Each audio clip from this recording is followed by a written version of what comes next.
ನಮಸ್ಕಾರ ಸ್ನೇಹಿತರೆ. Big boss Kannada season 12ರ ಮನೆಯಲ್ಲಿ ಈ ಬಾರಿ ಪ್ರೇಕ್ಷಕರಿಗೆ ಸಿಕ್ಕಿದ್ದು ಕೇವಲ ಸಿನಿಮಾ ಪ್ರಚಾರವಲ್ಲ, ಬದಲಾಗಿ ಕ್ರೇಜಿ ಸ್ಟಾರ್ ರವಿಚಂದ್ರನ್ ಅವರ ಜೀವನದ ಅತ್ಯಂತ ರೊಮ್ಯಾಂಟಿಕ್ ಅಧ್ಯಾಯ. ಅತಿಥಿಯಾಗಿ ಮನೆಗೆ ಕಾಲಿಟ್ಟ ರವಿಚಂದ್ರನ್ ತಮ್ಮ ಕಾಲೇಜು ದಿನಗಳ ಪ್ರೀತಿಯ ನೆನಪುಗಳನ್ನ ಹಂಚಿಕೊಂಡು ಮನೆ ಮಂದಿಯನ್ನ ವೀಕ್ಷಕರನ್ನ ಬಾಹುಕರನ್ನಾಗಿಸಿದ್ದಾರೆ. ರಾಜಶೇಖರ ಶೆಟ್ಟಿ ಅಭಿನಯದ ಪ್ಯಾರ್ ಸಿನಿಮಾದಲ್ಲಿ ತಂದೆ ಪಾತ್ರದಲ್ಲಿ ನಟಿಸಿರುವ ರವಿಚಂದ್ರನ್ ಚಿತ್ರದ ಪ್ರಮೋಷನ್ಗಾಗಿ ಬಿಗ್ ಬಾಸ್ ಮನೆಗೆ ಆಗಮಿಸಿದ್ರು. ಅವರೊಂದಿಗೆ ಚಿತ್ರದ ನಾಯಕ ಭರತ್ ಕೂಡ ಇದ್ರು. ಆದ್ರೆ ಪ್ರೊಮೋ ಬಿಡುಗಡೆಯಾದ ತಕ್ಷಣವೇ ಎಲ್ಲರ ಗಮನ ಸೆಳೆದಿದ್ದು ರವಿಚಂದ್ರನ್ ಹೇಳಿದ ರಿಯಲ್ ಲವ್ ಸ್ಟೋರಿ. ಮನೆಯ ಎಲ್ಲಾ ಸದಸ್ಯರ ಎದುರು ಮಾತನಾಡಿದ ಕ್ರೇಜಿ ಸ್ಟಾರ್ ತಮ್ಮ ಕಾಲೇಜು ದಿನಗಳ ಸಿಹಿ ನೆನಪುಗಳನ್ನ ತೆರೆದಿಟ್ರು. ನಾನು ಕಾಲೇಜಿಗೆ ಹೋಗುವಾಗ ನಾನಿನ್ನ ಮರೆಯಲಾರೆ ಸಿನಿಮಾದಲ್ಲಿ ಡಾಕ್ಟರ್ ರಾಜ್ಕುಮಾರ್ ಓಡಿಸಿದ್ದ ಅದೇ ಬೈಕ್ ಅನ್ನ ಬಳಸ್ತಿದ್ದೆ. ಕಾಲೇಜಿನ ಕಾಂಪೌಂಡ್ ದಾಟುತ್ತಿದ್ದಂತೆ 10-15 ಹುಡುಗಿಯರು ನಿಂತಿರ್ತಿದ್ರು.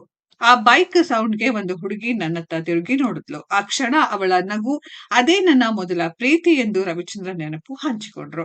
ನಾನು ಅವಳಿಗೆ ಐ ಲವ್ ಯು ಎಂದು ಹೇಳಲು 1 ವರ್ಷ ಸಮಯ ತೆಗೆದುಕೊಂಡೆ. ಆದ್ರೆ ಆ 1 ವರ್ಷ ನಾವಿಬ್ರು ಕಣ್ಣುಗಳಲ್ಲೇ ಪ್ರೀತಿ ಮಾಡ್ತಿದ್ವು, ಮಾತನಾಡದೆ ಇದ್ರು ಕಣ್ಣಲ್ಲಿ ಎಲ್ಲವೂ ಹೇಳ್ತಿದ್ವು ಎಂದು ಅವರು ಹೇಳಿದ್ದಾರೆ.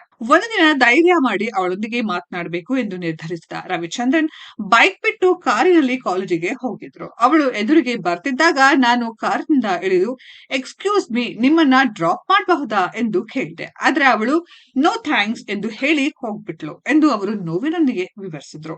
ನಾನು 1 ವಾರ ಕಾಲೇಜಿಗೆ ಹೋಗ್ಲಿಲ್ಲ ಎಂದು ಹೇಳಿದಾಗ ಮನೆ ಮಂದಿಗೆ ಅಚ್ಚರಿಯಾಗಿದೆ. ಆದ್ರೆ ಅದಾದ ನಂತರ ನಡೆದ ಘಟನೆ ಅವರ ಪ್ರೇಮ ಕಥೆಗೆ ಹೊಸ ತಿರುವು ನೀಡಿತ್ತು. ಒಂದು ದಿನ ನಮ್ಮ ಮನೆಗೆ ಫೋನ್ ಕಾಲ್ ಬಂತು. ಅದು ಅವಳೇ ಹೇಗೋ ಮಾಡಿ ನನ್ನ ಮನೆ ಫೋನ್ ನಂಬರ್ ಹುಡುಕಿ ಕರೆ ಮಾಡಿದ್ಲು. ಅಲ್ಲಿಂದ ನಮ್ಮ ಮಾತುಕತೆ ಶುರುವಾಯಿತು ಎಂದು ರವಿಚಂದ್ರನ್ ಮನದಾಳದ ಮಾತು ಹಂಚಿಕೊಂಡ್ರು. ಈ ಮಾತು ಕೇಳುತ್ತಿದ್ದಂತೆ ಬಿಗ್ ಬಾಸ್ ಮನೆಯೊಳಗೆ ಕುತೂಹಲ ಹೆಚ್ಚಾಯಿತು. ಆದ್ರೆ ಈ ಪ್ರೀತಿ ಮುಂದೇನೂ ಆಯಿತು. ಅದು ಮದುವೆವರೆಗೂ ಹೋದಿತ್ತೆ ಅಥವಾ ಬ್ರೇಕಪ್ ನೊಂದಿಗೆ ಅಂತ್ಯವಾಯಿತೆ? ಆ ಹುಡುಗಿ ಇಂದಿಗೆ ಏನಾದ್ಲು? ಈ ಎಲ್ಲಾ ಪ್ರಶ್ನೆಗಳಿಗೂ ಉತ್ತರವನ್ನ ರವಿಚಂದ್ರನ್ ಇಂದಿನ ಸಂಚಿಕೆಯಲ್ಲಿ ಬಹಿರಂಗಪಡಿಸುವುದಾಗಿ ತಿಳಿಸಿದ್ದಾರೆ. ಸ್ನೇಹಿತರೆ, ಈ ವಿಡಿಯೋ ಬಗ್ಗೆ ನಿಮ್ಮ ಅನಿಸಿಕೆಯನ್ನ ಕಾಮೆಂಟ್ ಬಾಕ್ಸ್ ಅಲ್ಲಿ ಕಮೆಂಟ್ ಮಾಡಿ. ಈ ವಿಡಿಯೋ ಇಷ್ಟ ಆಗಿದ್ರೆ ಲೈಕ್ ಮಾಡಿ, ಶೇರ್ ಮಾಡಿ, ಚಾನೆಲ್ ನ ಸಬ್ಸ್ಕ್ರೈಬ್ ಮಾಡಿ, ಪಕ್ಕದಲ್ಲಿ ಇರೋ ಬೆಲ್ ಐಕಾನ್ ನ ಹಿಟ್ ಮಾಡಿ. ಮುಂದಿನ ವಿಡಿಯೋದಲ್ಲಿ ಭೇಟಿಯಾಗೋಣ. ಧನ್ಯವಾದಗಳು.